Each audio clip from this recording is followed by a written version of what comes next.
Hello and welcome to astronomics and this is Sandeep Kochar. वो इल्जाम लगा रहे हैं मोहब्बत का हम पर, अब कैसे बताएं उन्हें कितने बेवफा हम हैं।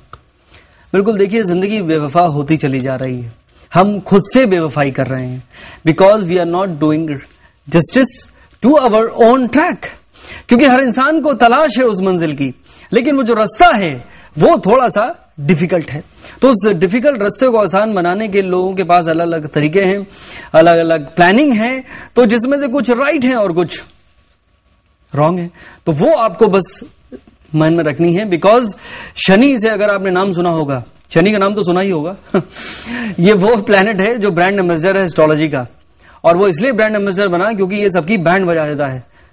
और जब भी शनि की 7.5 बताई जाए कि भाई साहब आपकी तो शनि की 7.5 चल रही है, तो वो बताने वाला भी डराता है और डरने वाला तो डर ही जाता है। लेकिन मैं आपको ये बताना चाहता हूं कि Saturn is a planet which is a जज, और वो जब देता है तो छप्पर फाड़ देता है। अबंडेंस है शनि के पास, लेकिन शनि जो है वो जज है, वो आपके कर्मों के हिसाब से आपको फल देता है। तो जब आपका ट्रैक सही नहीं है, when you are not doing the righteous thing, और जो डूज एंड डोंट में डिफाइन है वो आप नहीं कर रहे हैं, तो आपको फिर सुकून कहां मिलेगा, मेंटल पीस कहां मिलेगी, फिर मंजिल तक पहुंचेंगे कैसे। कई बार हमें लगता है कि देखो, आप तो कहते हो कि अच्छा रास्ता चुनो या स्पिरिचुअल के बात पे चलो, बट वो देखिए वो तो सब गलत काम कर रहे हैं, लेकिन उनके पास ही सबसे बड़ा बंगला है या सबसे बड़ी गाड़ी है या बैंक बैलेंस उनका बहुत ज्यादा है या बहुत ही is a very influential person. लेकिन मैं आपको बताना चाहता हूं, देखिए there are two sides of it. एक, क्या वो हैप्पी है? No, the person who is not in the right track will never be happy. उसका कोई ना कोई लाइफ में प्रॉब्लम चल ही रहा होगा, चाहे वो हेल्थ का हो या पर्सनल लाइफ का हो, कोई फैमिली इश्यूज हो, कोई डिस्प्यूट्स हो। तो you have to understand that कि दिस इज वन लाइफ, और उसको आपको कैसे हैंडल करना है, कौन सी जिंदगी चाहिए आपको, यानी तुझे क्या चाहिए जिंदगी। तो ये बहुत जरूरी है अपने आप को जानना, अपने आप को पहचानना। बिकॉज हर इंसान चाहता है कि वो भी एक दिन शाहरुख खान बने या कैटरीना कैफ बने, या जो भी आपके एस्पिरेशंस है, सचिन तेंदुलकर भी बन सकते हैं आप, या अमिताभ बच्चन, या व्हाटएवर, या there are all other areas, या अपने खुद के बिजनेस में आप आगे बढ़ना चाहते हैं, या खुद की जॉब में आप सीईओ लेवल पे पहुंचना चाहते हैं।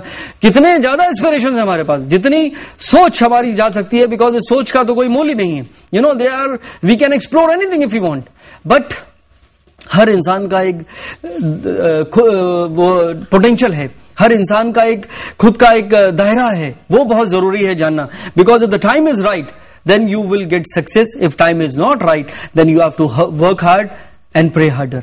तो ये खाली अपनी सिचुएशन को अगर आपने जान लिया तो यकीन मानिए, I believe in desires, I believe in dreams, कि जितना सोचोगे नहीं तो होगा कैसे, बट करोगे नहीं तो होगा कैसे, बट वो जो करना है आपने वो राइट टाइम पे होना चाहिए। That is the key. और ये शो आपको यही बताता है exactly, to take the right decision at the right time, invest in the right manner, in the right fashion, so that it will help you to strengthen your financial portfolio. तो ये तो बात हुई आपकी जिंदगी की और इस शो की, आपकी जिंदगी के साथ जुड़ने की। अब हम शुरू करते हैं अपने उस शो के सिलसिले को जिसको हम कहते हैं राशिफल, और देखते हैं कि आने वाला पल या पूरा वीक हर राशि के लिए क्या लेकर आ रहा है। एरीज की शुरुआत करियर में बेटरमेंट से हो रही है। You are feeling good, lot of things are favouring you which is so good. आपका रूलर जरूर मार्स 12वें घर में चल रहा है, तो हो सकता है कि ओवरसीज आपकी ट्रैवलिंग हो जाए, एक्सपेंसेस बढ़ सकते हैं, यहां पे थोड़ा सा बजटिंग बनाने की जरूरत है। अदरवाइज मुझे लगता है कि you will be upgrading lot of good things and this will be one of your best time. Investment के पॉइंट ऑफ व्यू से मुझे लग रहा है कि गेन्स आपको मिल सकते हैं through MNCs, you could be getting gains through entertainment, even pharma can be a good option.